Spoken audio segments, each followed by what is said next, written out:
இப்போ நீ கூட்டிட்டு போறியா இல்லையா?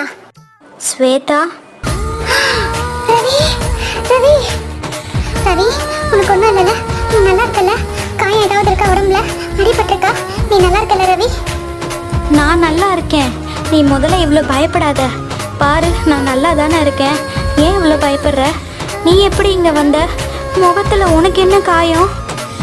அது நான் உன்னை அங்கே தேடிக்கிட்டு இருந்தேன். அப்போ ஒரு தீ வந்து மேலே பட்டுருச்சு. ஐயோ, எரியுதா? ரொம்ப வலிக்குதா? நீ ஏன் இங்கே வந்த? எங்கள் அண்ணன் தான் வந்து சொன்னா வீட்டில், அம்மா இந்த மாதிரி அப்பார்ட்மெண்ட்டுக்கு பின்னாடி இருக்க குப்பத்தில் வந்து தீ பற்றிக்கிச்சுன்னு சொல்லி. எனக்கு அங்கே இருக்கவே தோணலை, உன்னை பார்க்கணும்னு தோணுச்சு. அதனால தான் வந்துட்டேன். டேய் மச்சான், உனக்கு எதுவும் தீ காயம் இல்லைல்ல? அங்கே இருக்கவங்க எல்லாரையும் பத்திரமா அமுச்சு வச்சிட்டோம்லடா? ஆமாடா, எனக்கு எதுவும் இல்லை. அங்கே இருக்க எல்லாரும் பத்திரமா போயிட்டாங்க. யாருக்கும் எந்த பிரச்சனையும் இல்லை. சரி, முதல்ல இங்கேருந்து போகலாம்.